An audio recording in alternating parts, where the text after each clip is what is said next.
destino traçado você hoje, se você é essa pessoa renomada, bem-sucedida em todas as áreas que você, eu lembro das suas escolhas, seu destino que você quis lá atrás, decisões, né? O que você vê dificuldade neles hoje, você como pastora? Para mim, a maior dificuldade, Ilan, é renúncia. É a gente entender que não tem a ver com o que eu quero. Renunciar é muito difícil. Quando a Bíblia fala pra gente, né, que quem quer seguir a Jesus precisa negar a si mesmo, é negar as minhas vontades, é negar aquilo que eu quero para fazer aquilo que o Senhor quer para mim. E eu acho que o maior desafio da geração hoje é exatamente esse, é entender esse princípio de deixar as suas vontades. Eu quero servir a Deus, mas eu quero continuar fazendo isso. Eu quero servir a Deus, mas eu quero continuar seguindo esse caminho. Eu quero que Deus me abençoe, mas eu quero continuar sendo a mesma pessoa. E não tem como. Quem conhece a Jesus, quem se aproxima dele verdadeiramente, não consegue ser a mesma pessoa. Eu estava conversando com um amigo, a gente estava até falando dele aqui agora, e ele falou isso comigo. Ele falou assim: Carol, eu não sei como antes eu vivia sem essa presença. Porque é exatamente isso. Não tem como você encontrar com Jesus e continuar sendo a mesma pessoa. Não tem como você encontrar com Jesus e continuar seguindo o mesmo caminho. Quer ver um exemplo que eu acho lindo? Esse texto tem falado muito comigo. Quando a gente vê Jesus encontrando aquele endemoniado em Gadara, que ele é liberto naquele momento. Jesus encontra com ele, liberta aquele homem. E ele fala assim: Jesus, deixa eu seguir o Senhor, agora eu quero ir atrás de você. E o que Jesus fala com ele? Fala: não, meu filho, vai para sua casa, vai contar para sua família. O que Jesus está dizendo para ele? Agora é tudo diferente, a sua história é outra, né? Vai lá e mostra que eu mudei a sua história. Você não é a mesma pessoa mais, você não é mais aquela pessoa que vivia aí gritando, se batendo, né? Que as pessoas olhavam e sabiam que eram possuídas por um espírito demoníaco. Vai que eu mudei a sua história. Então, assim, não tem como encontrar com Jesus e continuar sendo a mesma pessoa. E hoje eu entendo que os jovens da nossa geração, e quando eu digo nossa aí, eu incluo até abaixo da nossa, né? Não quer renunciar. Não quer viver a renúncia do Evangelho, não quer viver aquilo que o Senhor diz para sermos, né? Não quer ser o que a Bíblia diz que eu tenho que ser. E aí vai movido por ventos de eventos, de doutrinas, de pessoas, de Instagram. Outra coisa que eu acho que corrompe o jovem hoje, né? Os jovens, nossa geração, Ilan, é uma geração que conhece Bíblia física, ou até mesmo digital, mas que lê. Essa geração é a geração de rios de Instagram, de TikTok, que ouve uma mensagem de 3 minutos, de 30 segundos e vive baseado naquilo. Então isso deixa uma geração muito susceptível a qualquer coisa, a ser levado por qualquer conhecimento. Eu olho você, eu te admiro, te acho legal e tudo que você fala eu levo como verdade. E aí, como que a gente filtra isso? Né? Como que eu filtro quem realmente está falando o que é bíblico? Lendo a Bíblia. E esse é o livro que as pessoas não querem ler mais. Os jovens não têm interesse. Você falou agora, pastor, que algumas pessoas, assim, melhor, eu não critico quem faz, entendeu? Mas algumas pessoas chegam, me chamam hoje de antigo. Uhum. Por causa da forma que algumas coisas eu ainda ajo, tenho essas atitudes na minha vida. Eu jamais vou ser sério pra você. Eu não consigo substituir a minha Bíblia física. Uhum. Pode acontecer de até algum culto ou outro, igual outro dia, foi essa semana.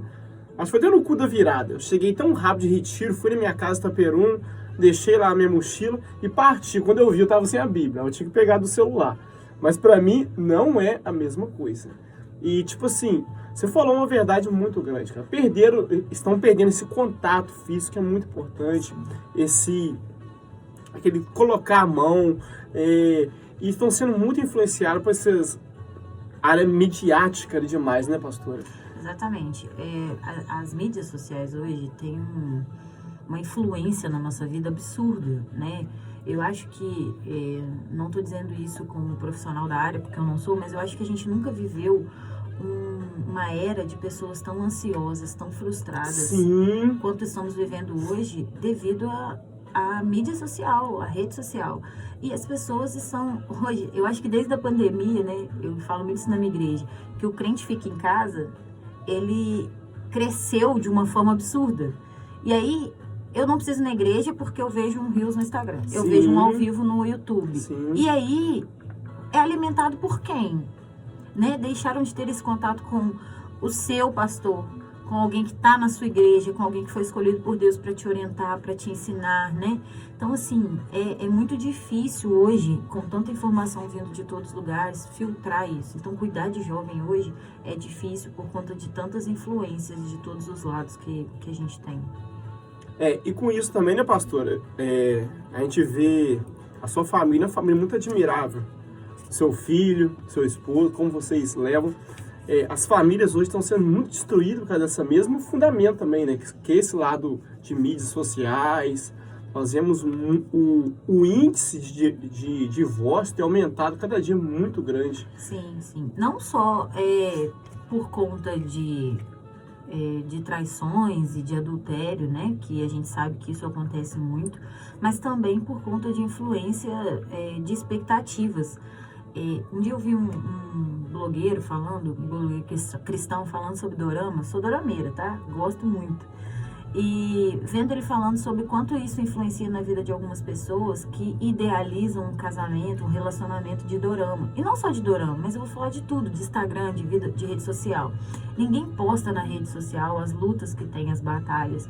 Ninguém posta as desavenças. Ninguém posta a toalha molhada na cama, né? Que é o que a gente populariza aí de briga matrimonial. Ninguém posta isso. As pessoas postam felicidade, postam alegria. E a gente sabe que a vida de ninguém é assim. Porém, quando a gente vê as pessoas postando isso, cria em nós uma expectativa de um relacionamento perfeito, que não existe em ninguém. Não existe, o meu não é e o de ninguém vai ser. E a gente cria essa expectativa projetando no outro, né, no parceiro, no cônjuge, uma expectativa de um casamento perfeito, de um relacionamento perfeito. Quando isso frustra, o que a gente faz? A gente quer largar, quer terminar, porque você não é igual o fulano. Fulano dá flores para mulher. Você não me dá, o fulano faz isso, o Beltrano faz aquilo. Porque as pessoas só postam as vitórias, as coisas que os convém postar no Instagram. Quando, na realidade, todo mundo passa por adversidades, todo casamento passa por lutas, todo casamento passa por desavenças. São duas pessoas de famílias diferentes que se unem com pensamentos totalmente diferentes. Então, vivem desafios.